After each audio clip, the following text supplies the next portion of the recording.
صفات کی سطح پر تمام عالم اسلام کو یکجا کرنے کے لیے پاکستان اٹھ رہا ہے اور پاکستان کی حکومت ملکی سطح پر اس بائیکاٹ اور کی مصنوعات کا بائیکاٹ کرنے کا ضمن نے کیا، اس طرح دوسرے اسلامی ممالک نے کیا، ہمارے پلیٹ فارم سے بھی اس کا بائیکاٹ ہونا چاہیے۔ ایک ایک کر کے یہ ہڑپ کرنا چاہتے ہیں، لیکن جب ہم ایک دوسرے خبروں کے ساتھ ایک ہو جائیں گے تو کوئی طاقت ہمیں زور نہیں کر سکتی گی۔ میں تمام شوقوں کے وجود مسلمانوں کو خراج تحسین پیش کرتا ہوں، اپنے علماء کرام کو خراج تحسین پیش کرتا ہوں۔ ایک بات بتا دوں، امریکہ کو آپ کے ایٹم سے ڈر نہیں ہے، ان کو کسی اور سے ڈر نہیں ہے، اگر ڈر ہے تمہارے مدارس سے ڈر ہے، تمہارے مدارس سے ڈر ہے۔ اپنے ایک ایک بچے کو حافظ قرآن بناؤ، کتنے حافظ قرآن بنائیں گے آپ بنائیں گے، یہی ان کی ہماری طاقت ہے، ان کے لیے یہی ان کو ضرورت کر سکتی ہے۔ اللہ خیر، السلام علیکم ورحمۃ اللہ۔ میں آپ تمام بھائیوں سے گزارش کروں گا کہ اس طرف تشریف لے آئیں، ابھی ایک مختصر سا بیان ہوگا، اس کے بعد دعا ہو جائے گی انشاءاللہ۔ آخر تک جڑے رہیے انشاءاللہ۔ اللہ اس کے اثرات جس طرح ہمارے تبلیغی حضرات فرماتے ہیں، ایک کلیم گشت ہوتا ہے، اللہ اس کے اثرات سارے عالم میں پھیلاتے ہیں۔ آپ کے بازار میں ریلی نکلی، انشاءاللہ اللہ اس ریلی کے اثرات انشاءاللہ فلسطین میں پہنچائیں گے انشاءاللہ۔ اسی کے اثرات سے انشاءاللہ اسرائیل مرے گا اور فلسطین جیے گا انشاءاللہ۔ اب میں اللہ اکبر، اللہ اکبر، بس زندہ باد۔ اب میں اگلے مہمان کو دعوت دینے سے قبل اپنے خون سے فلسطین کو رنگین کر کے امت کے سامنے واضح کرتی ہے، اور ابھی پچھلے دنوں پاکستان کے دارالحکومت اسلام آباد کے اندر تمام مسالک کے علماء کرام اور مفتیان کرام نے امت کے سامنے پوری دنیا والے فرض کی ادائیگی کرے۔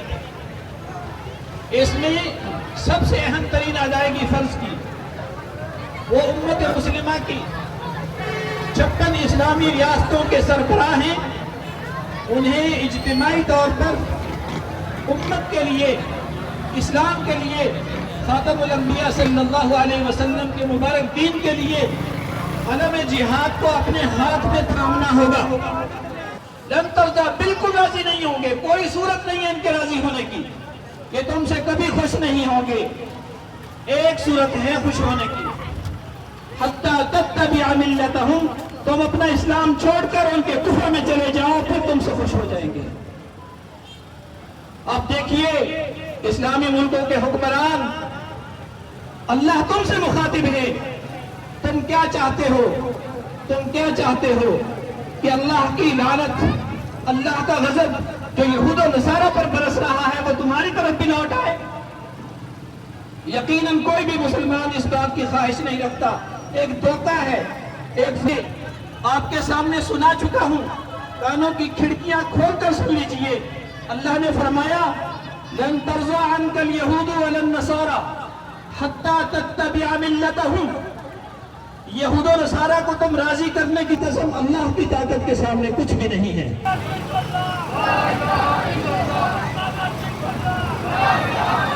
دوسری آیت کریمہ کا ترجمہ عرض کرتا ہوں، فرمایا الا تنفروا، اے ایمان والوں نے لکھا ہے کہ اللہ نے یہ اعلان کیا ہے کہ تم جہاد کے لیے اپنے مسلمان کمزور بھائیوں کے لیے نہیں کھڑے ہوگے تو اللہ تمہیں دردناک عذاب دے گا۔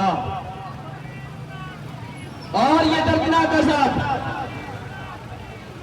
اور یہ دردناک عذاب کی صورت، اور یہ دردناک عذاب کی صورت اس وقت جو امت مسلمہ کے حکمرانوں پر جس کے سائے اڑتے ہوئے نظر آ رہے ہیں، وہ خوف ہے کہ ہم اٹھیں گے تو کیا ہوگا، یعنی غیرت ایمانی بیدار نہ ہونا، یہ ایک عذاب کی صورت ہے۔ اللہ تعالیٰ ہمارے حکمرانوں کو ایمانی غیرت نصیب فرمائے، اور اس کے لیے ہمیں متحد ہو کر کے سب کو، اپنی حکومتوں کو، اپنی اسلامی ریاستوں کے حکمرانوں کو جھنجھوڑنا چاہیے، ان سے بار بار مطالبہ کرنا چاہیے کہ اٹھو بھائی اپنا فرض ادا کرو، پوری دنیا کے مسلمان تمہارے ساتھ ہیں، تم اکیلے نہیں ہو، تمہاری پشت پر ہیں سب۔ اور آخری گزارش بائیکاٹ کے حوالے سے ہمارے جتنے بھی اسرائیلی مصنوعات کی جگیری ہیں، جنرل سٹور ہیں، ہوٹل ہیں، کریانے کی دکانیں ہیں خاص طور پر، تو ان تمام کے اندر سے مجھے چاہیے، میری ذمہ داری یہ بنے، ہر سٹور والے کی ذمہ داری ہونی چاہیے کہ وہ اپنے دکان کے اوپر بینر آویزہ کرے کہ یہاں اسرائیلی مصنوعات دستیاب نہیں ہیں۔ آپ کو یہ مطالبہ منظور ہے؟ اپنے بھائیوں سے مطالبہ، جنرل سٹور والوں سے مطالبہ، کریانے والوں سے مطالبہ اور تمام ہوٹل والوں سے مطالبہ کہ ہماری دکانوں پر اسرائیلی مصنوعات نہیں بکنی چاہیے، نہ ہم خریدیں اور نہ کوئی بیچے۔ اللہ تعالیٰ آپ کا آنا قبول فرمائے۔ وَمَا عَلَيْنَا إِلَّا الْبَلَاغُ الْمُبِينُ۔ السلام علیکم۔ اب اگر مولانا محمود رسول صاحب دعا فرمائیں گے۔ یہ ہے کہ بعض ساتھی کہتے ہیں کہ یہ لوری اگر میں اسرائیلی مصنوعات کا بائیکاٹ کروں گا اس سے کیا بڑھے گا، کیا ہوگا؟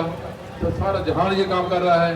میرے دوستو، آپ کے سامنے واقعہ ہے حضرت ابراہیم علیہ السلام کا، جب نمرود نے آگ میں ڈالا بلبل پانی کی قطرے ڈال رہی تھی تاکہ آگ ختم ہو جائے، آگ بجھ جائے، اور کوڑ قلت ہوا دے رہا ہے، پھونکے مارا تاکہ آگ تیز ہو۔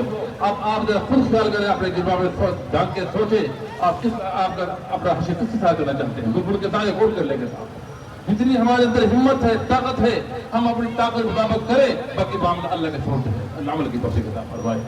بسم اللہ الرحمن الرحیم، الحمد للہ رب العالمین، الرحمن الرحیم، مالک یوم الدین، اللہم صل علی سیدنا وعلی آل سیدنا ومولانا محمد وبارک وسلم علیہ۔ یا اللہ ہم سب کو معاف فرما دو، میرے اللہ ہم سے راضی ہو جاؤ، اللہ جی ہم کی خطائیں کی نافرمانی ہوئی اور فرض سے معاف فرما دو۔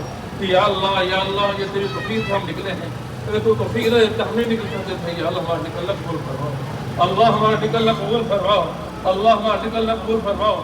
یا اللہ کی برکت سے ہمارے فلسطینی بھائی پر رحم فرما دو، ان پر رحم فرما دو، ان پر کرم فرما دو۔ یا اللہ آج ہم 5 منٹ کے لیے 10 منٹ کے لیے وہ دھوپ میں کھڑا ہونا ہم سے برداشت نہیں ہو رہا، وہ ہمارے بھائی برود میں جل رہے ہیں، بم برت رہے ہیں، ان پر مکانات نہیں، ان کے گھر ویران ہو چکے ہیں۔ یا اللہ وہ بھی ہے، یا اللہ کتنی مشکل میں ہوں گے، یا اللہ تیری بار کا میرے ان پر آسانی فرما دو، اللہ ان پر آسانی فرما دو، ان پر رحم فرما دو، ان پر کرم فرما دو، اللہ کفر کا منہ کالا فرما دو، اللہ کفر کا منہ کالا فرما دو۔ یا اللہ ہماری صحوں میں اتحاد میرا فرما دو، یا اللہ اتحاد میرا فرما دو، یا اللہ ہمارے حکمرانوں کو ہدایت عطا فرما دو، یا اللہ سب کو متحد فرما دو، یا اللہ سب کو ذمہ پر ڈر و خوف میرا فرما دو۔